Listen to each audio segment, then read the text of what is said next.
Assalamualaikum warahmatullahi wabarakatuh. Alhamdulillahi rabbil alamin. Wassalatu wassalamu ala ashrafil anbiya'i wal mursalin. Nabiyyina Muhammadin wa ala alihi wa sahbihi ajma'in. Amma ba'd. Alhamdulillahi rabbil alamin. Atas segala nikmat yang Allah limpahkan kepada kita. Nikmat yang tampak maupun yang tidak tampak,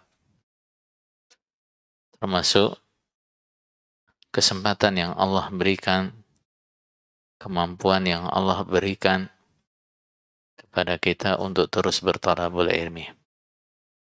Mudah-mudahan Allah memberikan kepada kita ilmu-ilmu yang manfaat dan amal-amal yang saleh. Saudara sekalian, rahimanillah wa iyyakum.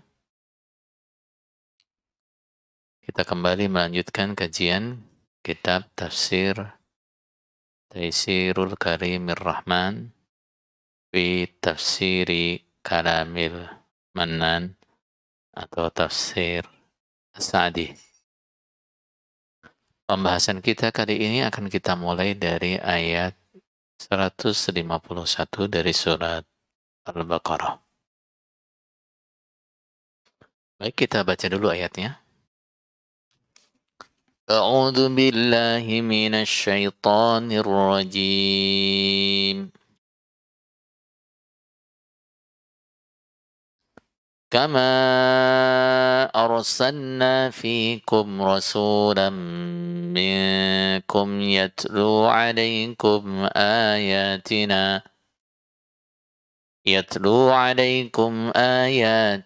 wa yuzakkikum wa yu'allimukumul kitaba wal hikmah wa yu'allimukum ma lam takunu ta'lamun. فاذكروني أذكركم واشكروا لي ولا تكفرون يا أيها الذين آمنوا استعينوا بالصبر والصلاة إن الله مع الصابرين ولا تقولوا لمن يقتل في سبيل الله أموات بل أحياء ولكن لا تشعرون. Baik, kita terjemahkan dulu ayatnya. Kama arsalna, sebagaimana kami telah mengutus, fikum, di kalangan kalian, orang-orang Arab khususnya, rasulan, pada seorang utusan, yaitu Nabi Muhammad, minkum, dari kalangan kalian. Nabi Muhammad adalah orang Arab, bahkan dari keluarga yang paling mulia atau dari suku yang paling mulia di kalangan orang-orang Arab, yaitu suku Quraisy.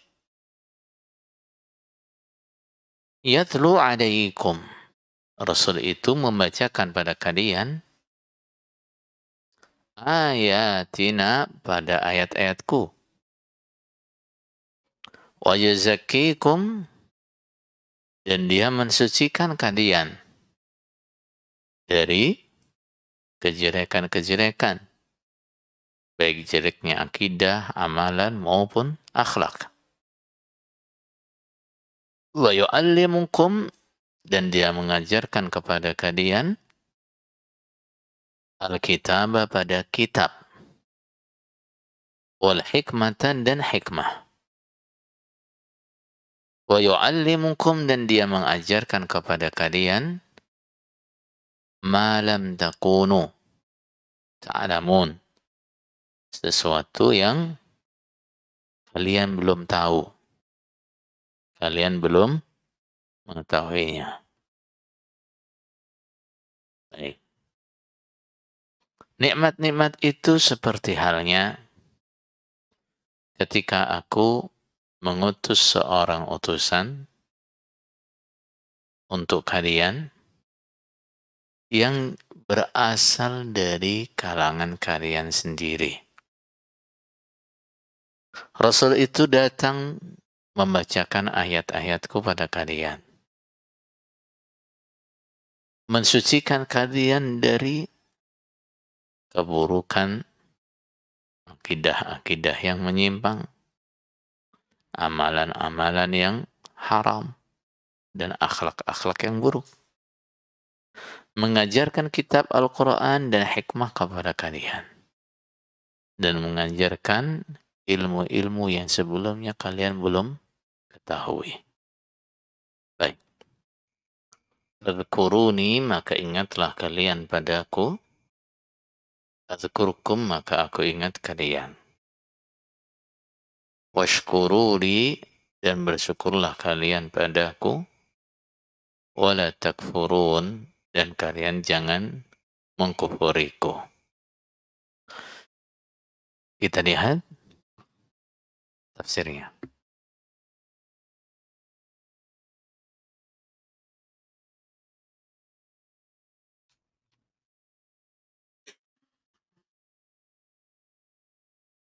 Qala rahimahullah ta'ala,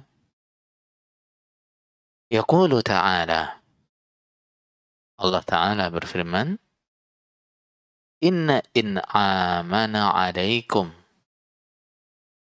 bistiqbalil ka'bah wa itmamiha bisyara'i wan ni'am al-mutammimah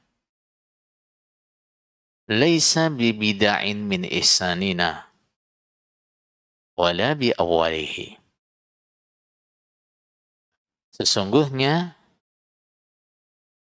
nikmat yang aku berikan kepada kalian dengan perintah menghadap Ka'bah dan disempurnakan lagi dengan syariat-syariat dan nikmat-nikmat yang lain yang menyempurnakan. Itu bukan hal baru dalam kebaikanku kepada kalian. Nah, ini bukan apa? Bid'ah. Apa bid'ah? Hal baru. Min ihsanina. Nah, dari kebaikan-kebaikanku. Jadi bukan kali ini saja Allah berbuat baik kepada kalian. Wala bi awwalihi. Dan ini bukan kebaikan Allah yang pertama pada kalian. Bal an'amna alaikum bi usulin ni'am wa mutammimatiha. Sebaliknya, sebelum nikmat ini, nikmat apa? Menghadap Ka'bah. Kami telah memberi kalian nikmat yang itu merupakan pokoknya nikmat. Nah, nikmat yang paling besar yaitu wa mutammimatiha, dan penyempurnanya juga sudah diberikan sebelumnya. Jadi ini bukan yang pertama dan bukan hal baru. Fa'abalaghuha irsaluna ilaikum hadzal rasul al-karim minkum. Nikmat yang paling tinggi, yang paling baligh, apa baligh? Sangat, yang paling pol bahasanya Bapak Imam biasanya gitu, paling pol. Nikmat yang paling tinggi, yang paling besar adalah kami mengutus untuk kalian seorang Rasul yang mulia dari kalangan kalian sendiri. Ta'rifuna nasabahu wa sidqahu wa amanatahu wa kamalahu wa nushahu. Kalian sebelumnya sudah tahu nasab dia seperti apa. Nabi Muhammad sallallahu alaihi wasallam. Walaupun lahir di tengah-tengah masyarakat yang menjadikan zina sebagai tradisi, Nabi Muhammad bukanlah orang yang lahir dari pasangan zina dan bukan dari hasil zina. Nah, nasabnya jelas bersih. Dan begitu adat Allah ketika mengutus Rasul, Rasul itu dari nasab yang bagus. Ya. Kalian tahu kejujurannya. Sejak sebelum jadi Rasul, Nabi Muhammad dikenal orang yang paling jujur. Bahkan mereka sendiri loh menjuluki Nabi Muhammad itu siapa? Al-Amin.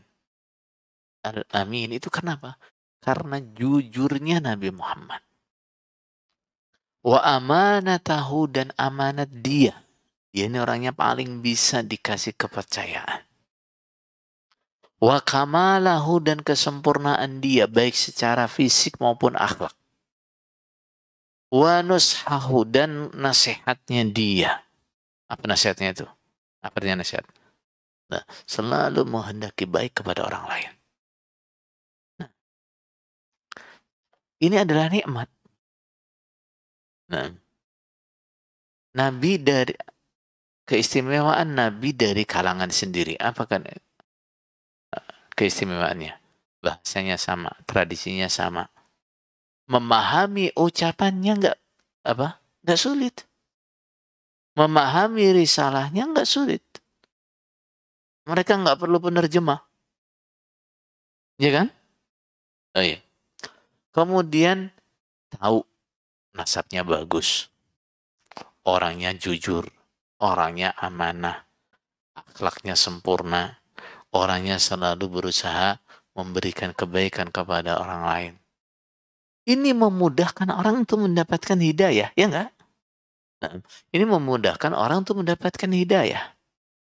Orang kalau bukan karena faktor-faktor lain, ketemu Rasul yang seperti ini, untuk nerima itu sangat mudah. Adanya jadi sulit karena apa? Nah, karena ada yang memprovokasi. Nah, karena ada yang menyebarkan info yang nggak benar. Nah, akhirnya banyak orang yang sulit nerima. Nah, ini nikmat yang luar biasa. Nah, pokok nikmatnya adalah Nabi diutus. Penyempurna nikmatnya, Nabi itu dari kalangan sendiri.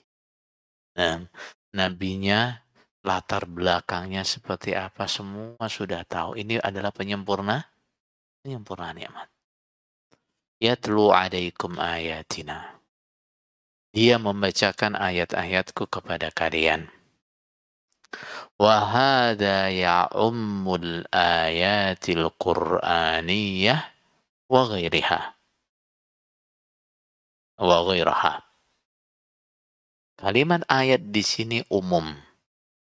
Mencakup ayat-ayat Quran dan ayat-ayat yang lain. Selain ayat Al-Quran apa? Selain ayat Al-Quran apa? Sunnah Rasul itu juga ayat. Itu juga ayat. Hanya dia tidak dalam Al-Quran. Nah, fenomena alam yang menunjukkan kebenaran Rasul itu juga ayat. Nah, baik. Fahuwa yatlu alaikumul ayatil mubayyinah lil haqqi minal batil. wal huda minadh dhalal. Dia membacakan kepada kalian ayat-ayat yang menjelaskan perbedaan hak dan batal. Ini hak, ini batal. Menjelaskan perbedaan antara hidayah dan kesesatan.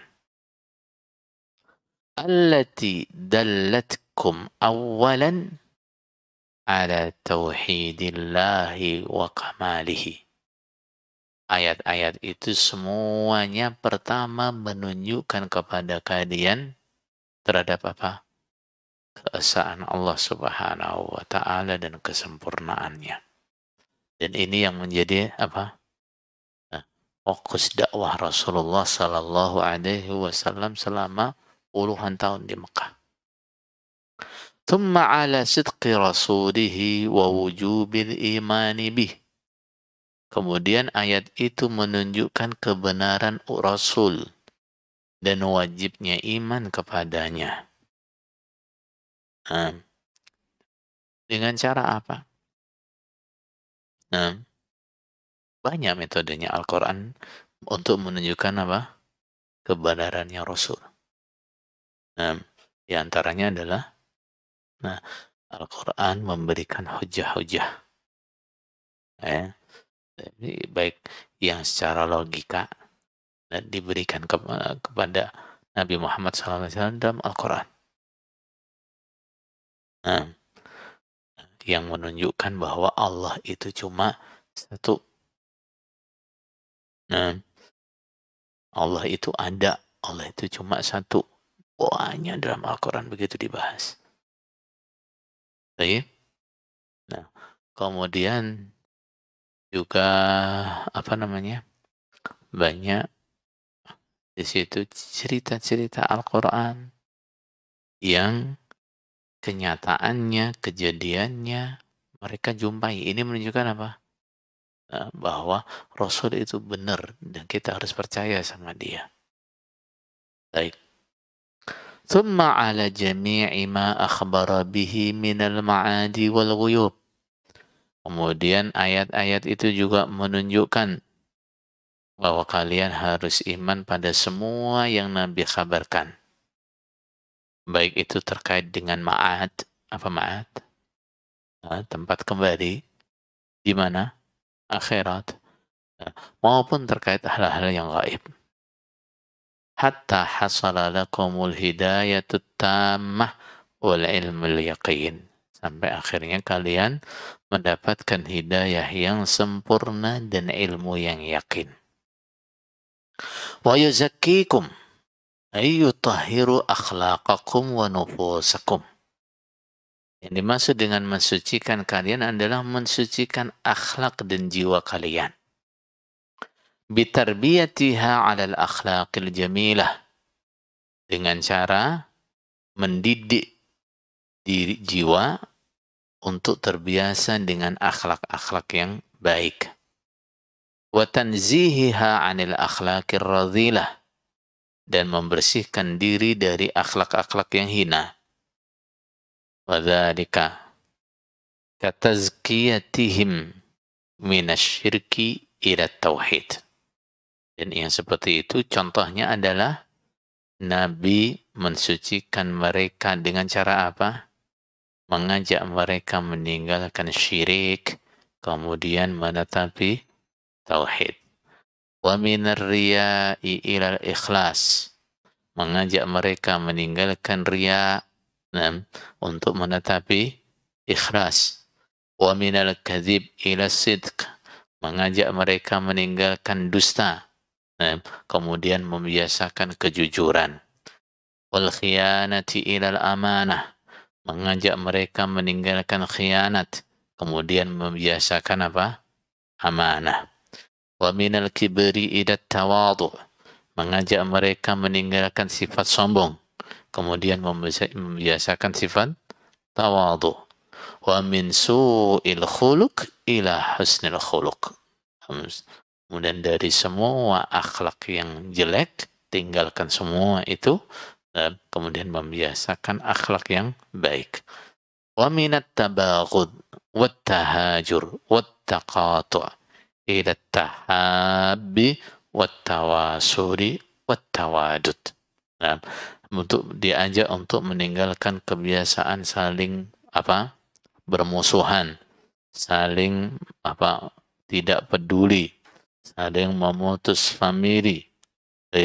Diganti dengan kebiasaan saling mencintai, saling menyambung famili, saling perhatian. Wa ghairi dzalika min anwa'it tazkiyah, dan yang lainnya. Semua hal-hal yang bisa menjadikan bersihnya jiwa atau baiknya jiwa. Wa yu'allimukumul kitab, dan Nabi mengajarkan kitab kepada kalian, ai Al-Quran. Nabi ajarkan Al-Quran. Apa yang diajarkan? Alfazuhu, lafaznya. Mereka disuruh menghafalkan. Nah, Nabi mengajarkan kepada sahabat dengan cara apa? Mereka disuruh menghafalkan, nggak disuruh nulis. Baik. Wa ma'anihi, dan maknanya. Maknanya juga diajarkan. Baik. Wal hikmah. Nabi juga mengajarkan al-hikmah.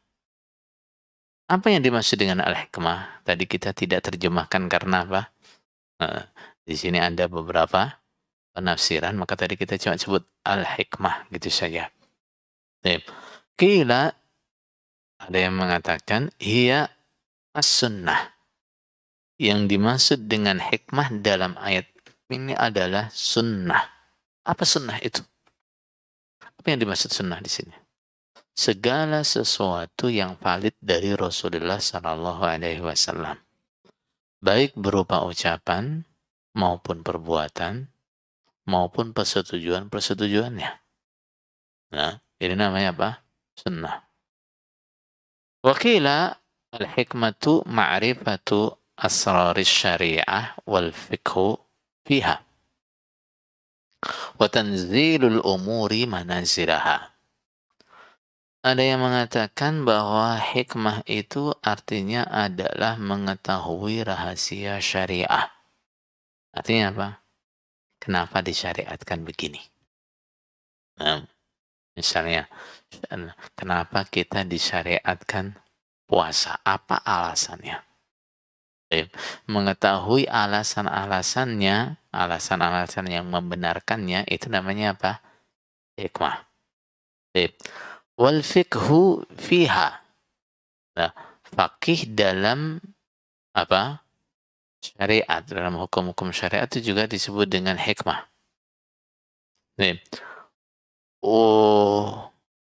Wa tanzilul umuri manazilaha, dan kemampuan menempatkan perkara pada tempatnya.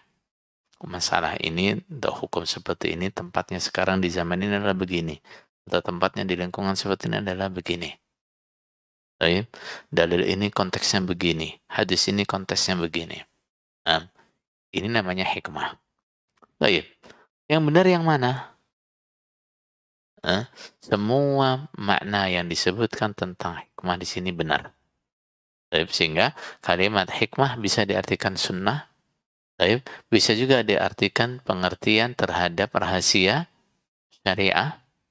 Baik. Dan kemampuan menempatkan perkara pada tempat-tempatnya. Fayakunu ala hadha ta'limus sunnah dakhilun fi ta'limil kitab. Nah, dengan begitu, atau atas dasar ini, berarti mengajarkan sunnah itu sudah termasuk ketika mengajarkan kitab. Atau termasuk dalam mengajarkan kitab. Mengajarkan sunnah itu berarti mengajarkan kitab Al-Quran. Kenapa? Lianna sunnata tubayyinul Qur'ana wa tusassiruh wa tu'abbiru an. Nah, karena sunnah itu menjelaskan dan menafsirkan Al-Quran. Nah, wa tu'abbiru an, dan mengungkapkan atau mentakbirkan Al-Quran. Baik. Wa yu'allimukum ma lam takunu ta'lamun. Dan Rasul mengajarkan kepada kalian apa yang kalian sebelumnya tidak tahu. Gimana sih? Nah, li'annahum kanu qabla bi'tsatihi fi dhalalin mubin. Karena mereka sebelum Nabi diutus berada dalam kesesatan yang jelas, terang sesatnya. La ilma wala amal.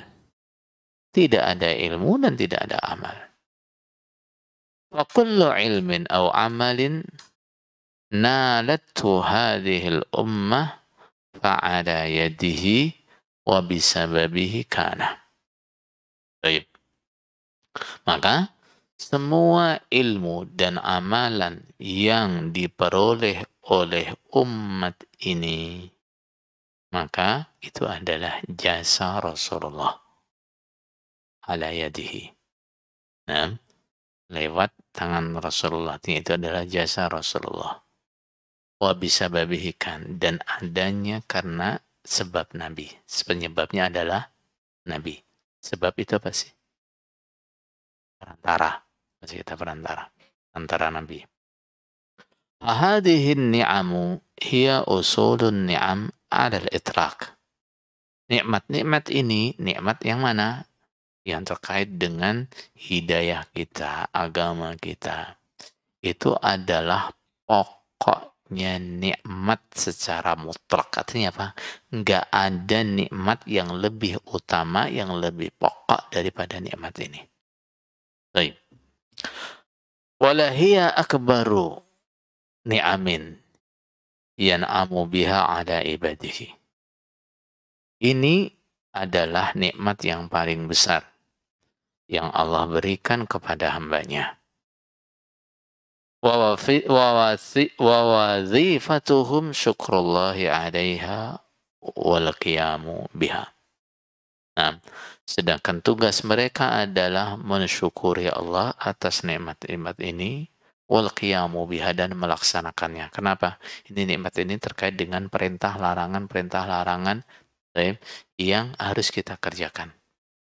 Walihada qala ta'ala fadhkuruni adzkurkum. Karena itulah Allah Ta'ala berfirman,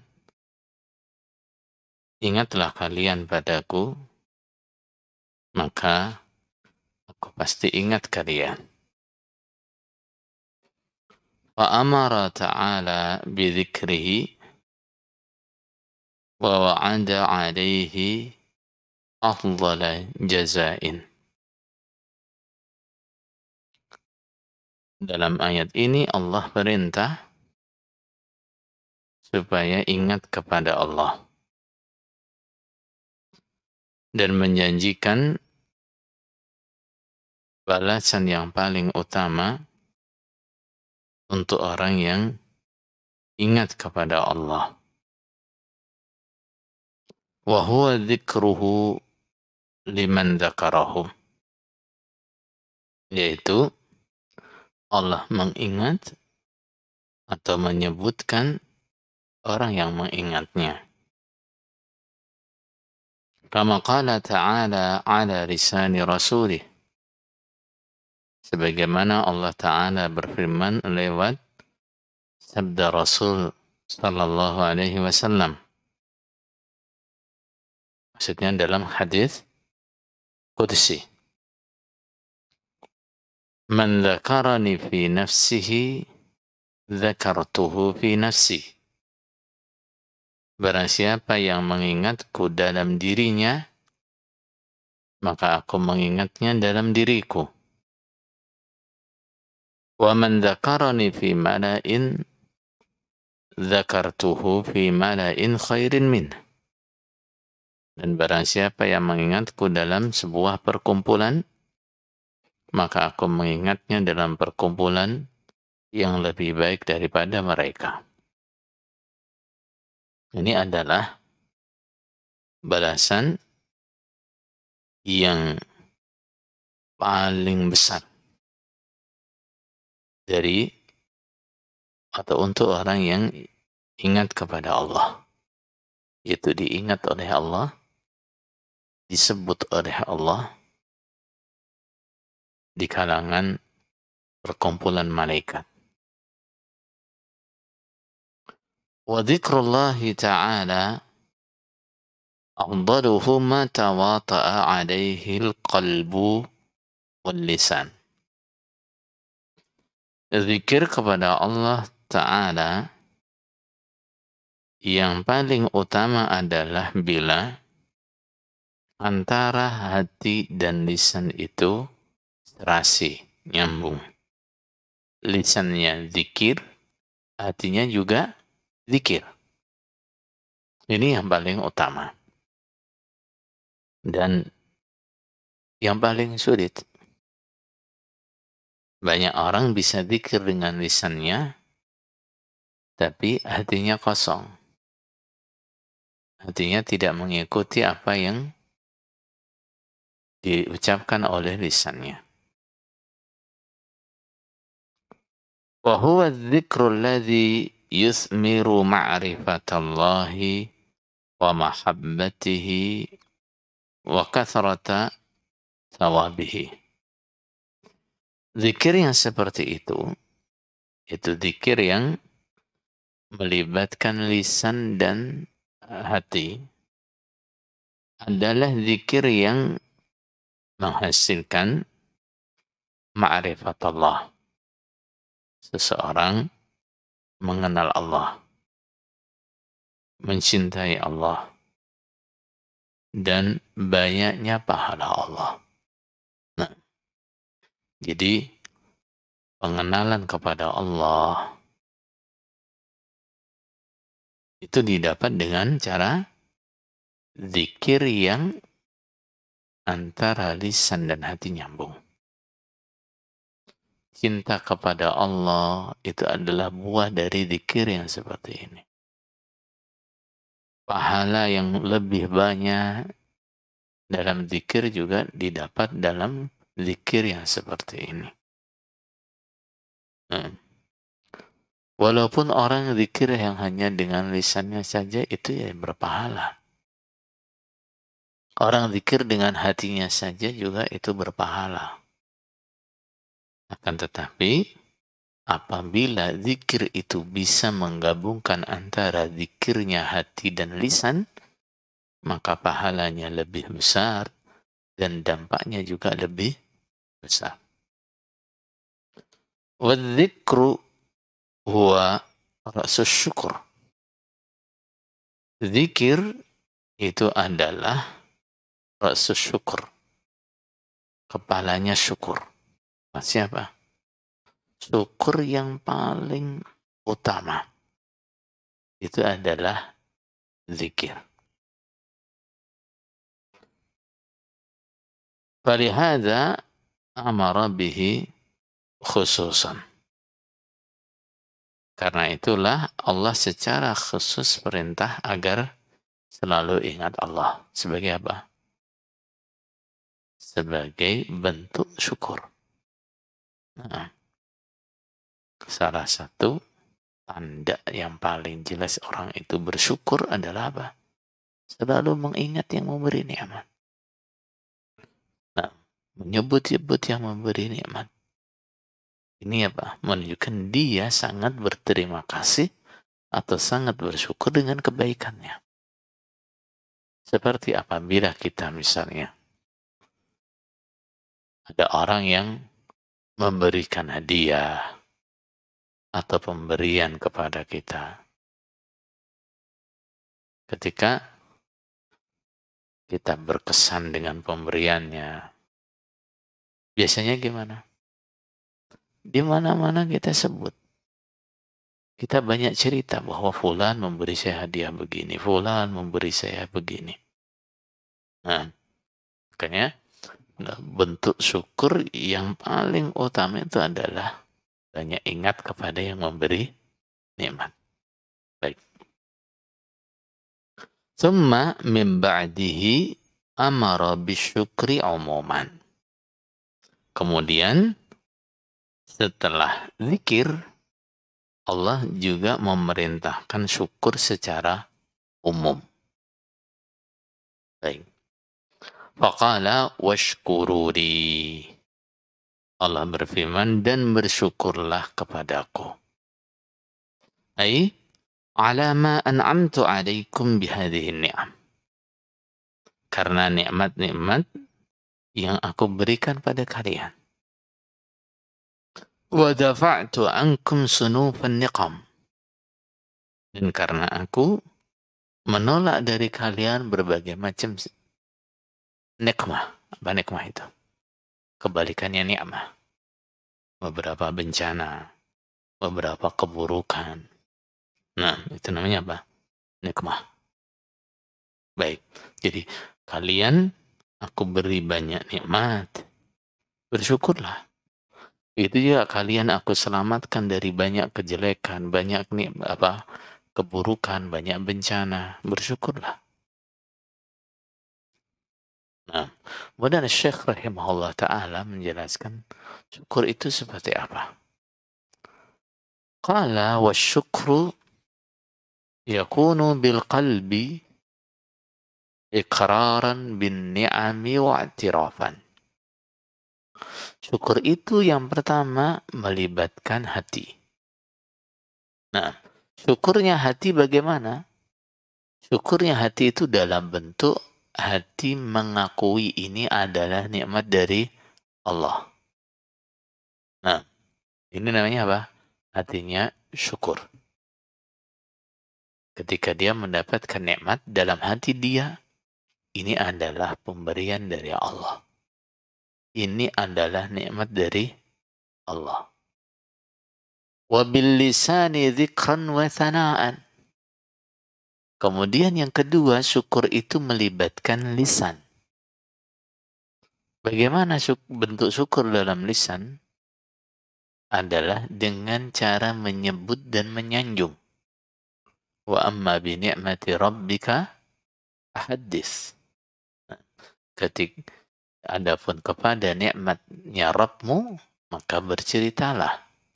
Menceritakan nikmat itu, menyanjung-nyanjung nikmat yang Allah berikan itu adalah apa? Syukur. Wabil jawarih. Dan dengan anggota badan, ta'atan lillahi wa qiyadan li amrih. Wajtinaban li nahyih. Adapun syukur yang ketiga harus melibatkan semua anggota badan. Bagaimana syukur dengan anggota badan? Adalah mengerjakan taat kepada Allah. Tunduk pada perintah-perintahnya. Menjauhi larangan-larangannya. Nah, jadi syukur itu melibatkan tiga hal ini. Afadatkumun na'ma'u minni thalatha. Yadi wa lisani wa dhamiril muhajjabah.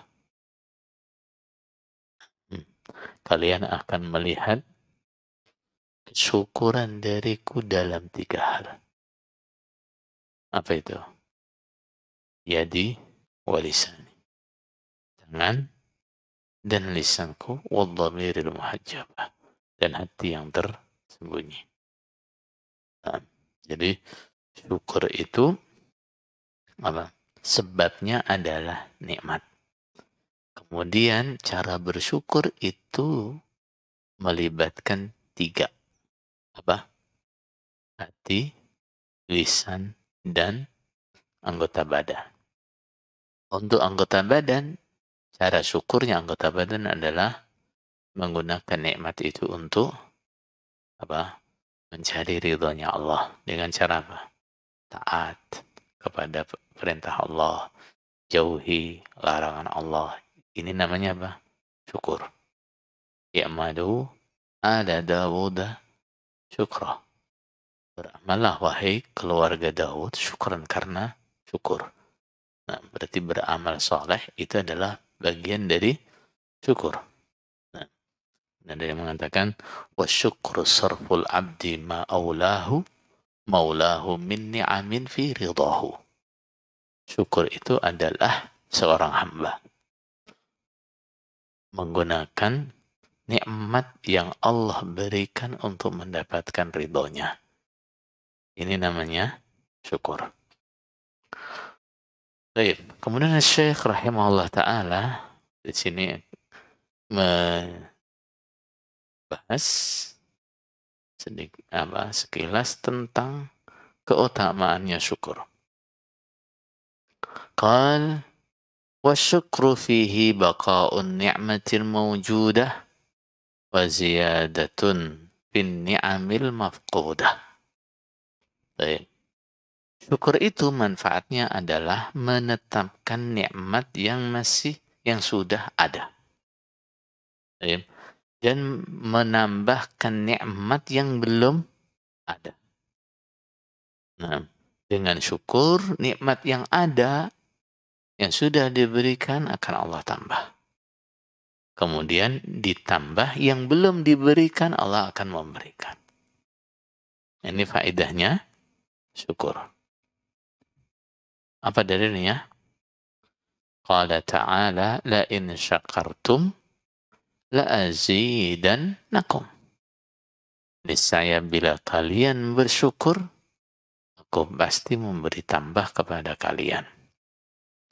Hanya di sini perlu digarisbawahi juga. Saya tambahkan dari penjelasan Syekh rahimahullah taala bahwa ketika Allah menjanjikan tambahnya nikmat, maka kita harus pahami bahwa tambahnya nikmat itu tidak selalu dalam bentuk yang sama. Misal, ketika kita sekarang mendapatkan nikmat berupa uang, misalnya 10 juta. Bulan ini dapat 10 juta. Nah, arti Allah menambah bukan berarti mesti nanti bulan depan lebih dari 10 juta. Nah, tambahan nikmat itu bisa jadi atau seringkali juga berupa nikmat-nikmat yang lain. Misal, bulan ini dapat 10 juta. Nah, tapi bulan ini badannya sakit-sakitan. Sehingga 10 juta, yang 2 juta habis buat belanja kesehatan. Bulan depan dapatnya tetap 10 juta, tapi badannya sehat. Nah, ya, ini nikmatnya tambah apa enggak? Tambah. Ini nikmat tambah. Paham ya? Jadi, tambahnya nikmat itu tidak harus nikmat yang sejenis. Bisa jadi jenisnya beda. Nah, ini yang kadang luput dari pemikiran kita atau kesadaran kita. Nah, ketika kita sudah merasa bersyukur, tapi kok nggak ada tambahan. Kita tidak menghitung atau tidak teliti dengan tambahan-tambahan nikmat yang tidak sejenis dengan nikmat sebelumnya. Baik. Wa fil ityani bil amri bisyukri ba'da ni'amid diniyah, dalam metode yang Allah gunakan memerintahkan syukur setelah mendapatkan nikmat-nikmat diniyah yang berhubungan dengan agama, apa saja? Minal ilmi, ilmu itu nikmat apa? Diniyah. Tazkiyatul akhlak, diberi akhlak yang baik. Wa taufiq lil a'mal, diberi taufik untuk bisa beramal. Bayanun annaha akbarun ni'am. Metode seperti ini menunjukkan bahwa nikmat-nikmat agama itu adalah nikmat yang paling besar.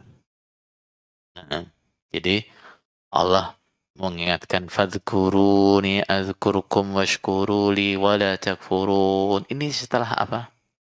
Setelah di ayat sebelumnya Allah mengingatkan nikmat Allah yang terkait dengan agama kepada kita.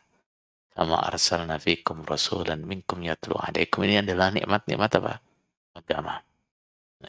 Kemudian setelahnya Allah perintah kita untuk bersyukur. Ini menunjukkan apa tadi? Bahwa nikmat yang terkait dengan agama itu adalah nikmat yang paling besar. Bal hiya ni'amul haqiqiyah allati tadumu idza zala ghairuha.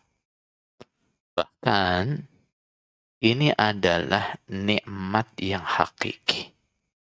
Nikmat yang akan langgeng ketika nikmat-nikmat yang lain habis. Nikmat harta akan habis. Atau kita tinggal. Nikmat sehat akan habis. Nah, semua nikmat akan habis. Tapi kalau nikmat agama, ini gimana? Kita sudah mati, nikmatnya masih berlanjut. Berlanjut di kuburan. Berlanjut di hari akhir. Hari kiamat. Berlanjut di akhirat. Nikmat yang hakiki adalah nikmat ini. Nikmat yang berdampak pada keberuntungan dunia dan akhirat. Baik.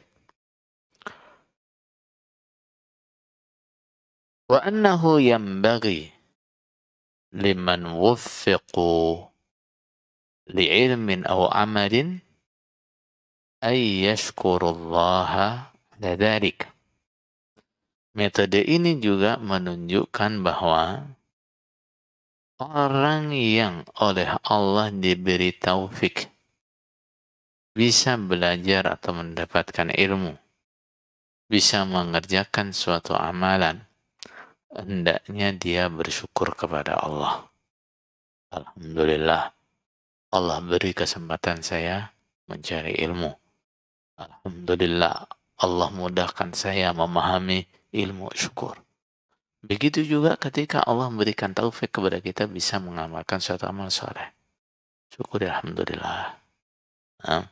Salat 5 waktu saya bisa tertib dalam berjamaah. Alhamdulillah. Allah mudahkan saya untuk mengerjakan salat-salat sunnah. Alhamdulillah. Allah mudahkan saya untuk bangun malam dan seterusnya. Syukuri itu. Kenapa? Ini adalah nikmat. Bahkan nikmat yang hakiki adalah ini. Liyazidahum min fadlih. Agar Allah memberi tambahan mereka dari kelebihan Allah subhanahu wa ta'ala.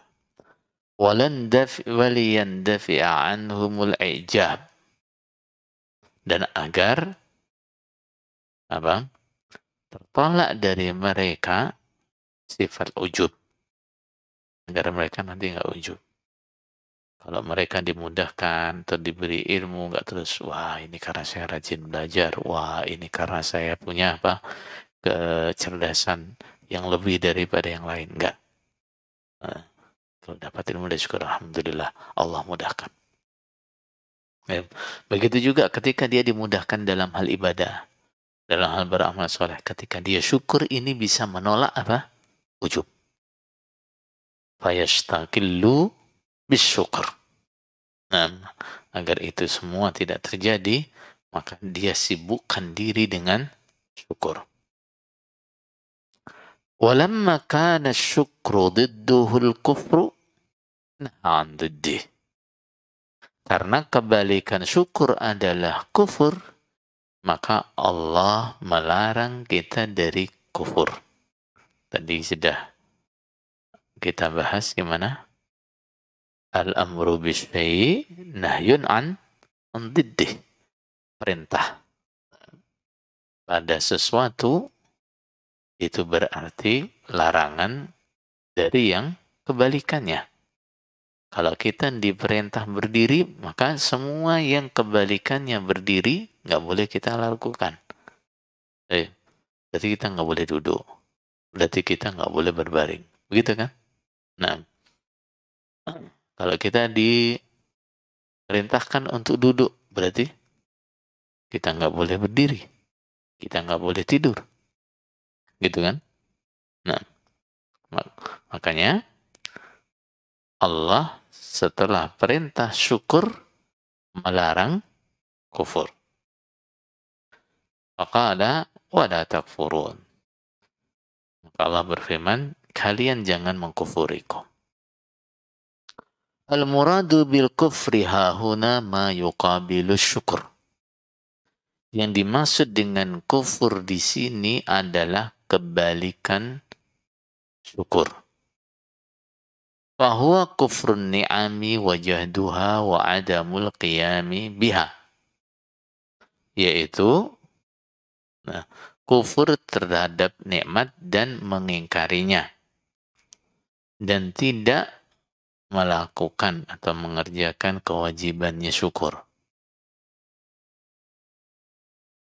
Wa yahtamilu an yakuna al-ma'na 'aman. Dan mungkin juga ayat ini bisa diartikan bahwa kufur di sini maknanya umum. Semua kekufuran. Jangan mengkufuriku dengan bentuk kekufuran apapun. Fayakunul kufru anwa'an katsirah. Maka penjelasannya harus dipahami adalah bahwa kufur itu macam-macamnya banyak. A'zamuhu al-kufru billah. Yang paling besar adalah kufur kepada Allah. Jadi ada kufur akbar, ada kufur asghar. Jadi ada tingkatan-tingkatannya. Yang kufur asghar juga ada yang lebih besar daripada yang lain. Nah, jadi kalau yang paling besar dari tingkat kekufuran adalah apa? Kufur kepada Allah, nggak percaya dengan Allah, nggak percaya dengan rububiyah Allah, nggak percaya dengan uluhiyah Allah, nggak percaya dengan asma wa sifatnya Allah. Ini namanya apa? Kufur akbar. Baik. Thumma anwa'ul ma'asi ala ikhtilafi anwa'iha wa ajnasiha. Nah, kemudian apa? Macam-macam maksiat.